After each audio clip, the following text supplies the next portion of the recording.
The Lawson photograph. You don't notice it at first. That's the trick. The photograph looks like any other family portrait from the late 1920s. Starched collars, stiff backs, the faint blur of children trying too hard to hold still. 7 siblings arranged by height. Their mother, Fanny, was centered and composed, and Charles Lawson, the father, standing just a fraction apart, 1 foot angled away, as if already preparing to leave the frame. That detail only matters later, because once you know what happened next, the photograph stops being a keepsake and becomes something colder. A record, a clue, a warning no one recognized in time. Carolina, December 1929. The kind of winter where the trees look skeletal and the fields go quiet. Not dead, just waiting. Breath hanging in the air. Wood smoke drifts low over red clay roads. A few days before Christmas, a farmer named Charles Lawson loaded his wife and children into a wagon and took them into town. That part wasn't strange. What was strange was what he paid for. A professional family portrait. It was 1929. The stock market had crashed 2 months earlier. The Great Depression was settling in like a slow bruise. Money was tight. Farmers weren't spending on luxuries. But that day, the Lawson children wore new clothes, pressed collars, clean dresses, hair carefully parted. In the photograph, they sit shoulder to shoulder, composed, still. If you look at it now, knowing what happened, it doesn't feel like a Christmas memory. It feels like a goodbye.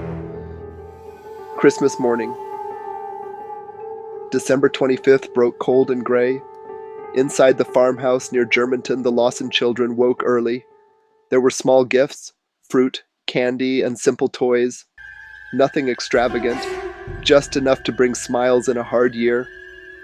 By all accounts, it began like any other Christmas. But something had shifted in Charles Lawson. Neighbors later said he'd been quiet for months, brooding, different. Some claimed he'd suffered a head injury in a farming accident earlier that year, a blow severe enough to change a man. Others said they noticed nothing at all. Sometime that morning, Charles sent his oldest son, 16-year-old Arthur, out on an errand. A small trip, routine. Arthur left the house. He would never walk back into it the same way again.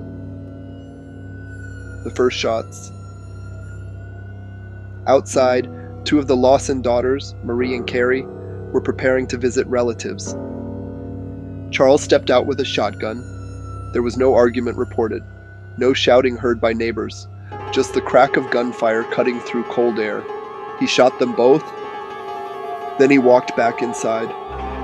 What happened next was systematic. His wife, Fanny. Then the younger children, Maybelle, James, and little Raymond. Some were shot, some were struck. Some details feel too heavy to speak out loud, the kind that linger long after a story ends.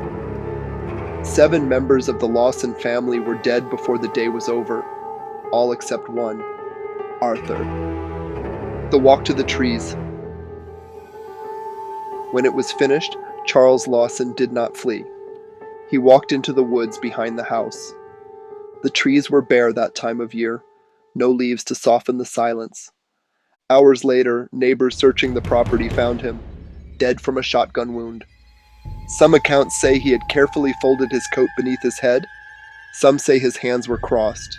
There was no confirmed suicide note, no written explanation, no final confession. Just a man lying alone beneath winter branches. The town reacts. News traveled fast. In 1929, stories didn't spread by the internet. They spread by word of mouth, by telephone lines, by word of mouth in church pews and general stores. Within days, thousands came to see the funeral. Thousands. The Lawson family coffins were displayed. People filed past in waves, some mourning, some curious. Tragedy had turned into a spectacle. And then something happened that still unsettles people nearly a century later. Arthur Lawson, the surviving son, eventually opened the farmhouse to the public. For a fee, visitors could walk through the rooms, see the walls, stand where it happened. Was it survival? A boy trying to support himself? Or was it something else? Something shaped by shock and isolation? Arthur rarely spoke publicly about that day, and when he did, he offered no clear answers. The rumors that refused to die. In small towns, silence is uncomfortable, so people fill it. One rumor claimed that Marie, the eldest daughter, was pregnant. That shame was about to surface, that the family portrait had been taken before disgrace arrived. There was never proof.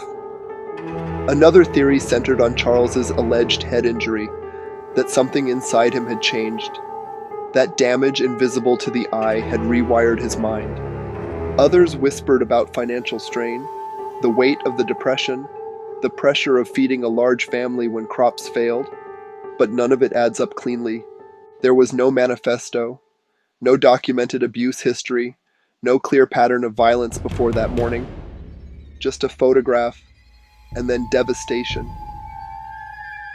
The photograph. If you study the portrait long enough, you start looking for clues. A tension in the jaw, a distant stare. Something in the way Charles sits behind his children. But photographs don't confess. They freeze a moment. They don't explain it. And that's what makes this story endure. Not just the brutality, but the mystery. There's no neat ending, no psychological profile that ties it up in a bow. Only questions that still echo.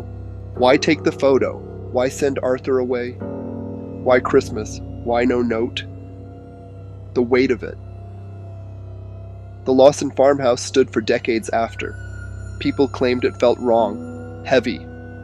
Whether that's grief embedded in wood beams or imagination fueled by story, depends on who you ask. But the land remembers. Every December, the story resurfaces, passed down, retold. Not because it's the bloodiest case in American history, not because it's the most sensational, but because it feels intimate. A family in their Sunday best. A father with a secret no one saw coming. A Christmas morning that began with oranges and ended in silence. And somewhere out there, that photograph still exists. 7 faces, frozen in time. Unaware that history had already decided how their story would be told. Thanks so much for tuning in today, friends. We hope you enjoyed our discussion. If there's anyone special you'd like us to discuss next time, please leave their name in the comments below. We're always eager to hear your thoughts, so please don't hesitate to share them. Remember, your support means the world to us. So, smash that like button, hit subscribe, and spread the word by sharing this video with your circle. Until we meet again, keep the curiosity alive. With love, the Midnight Vault.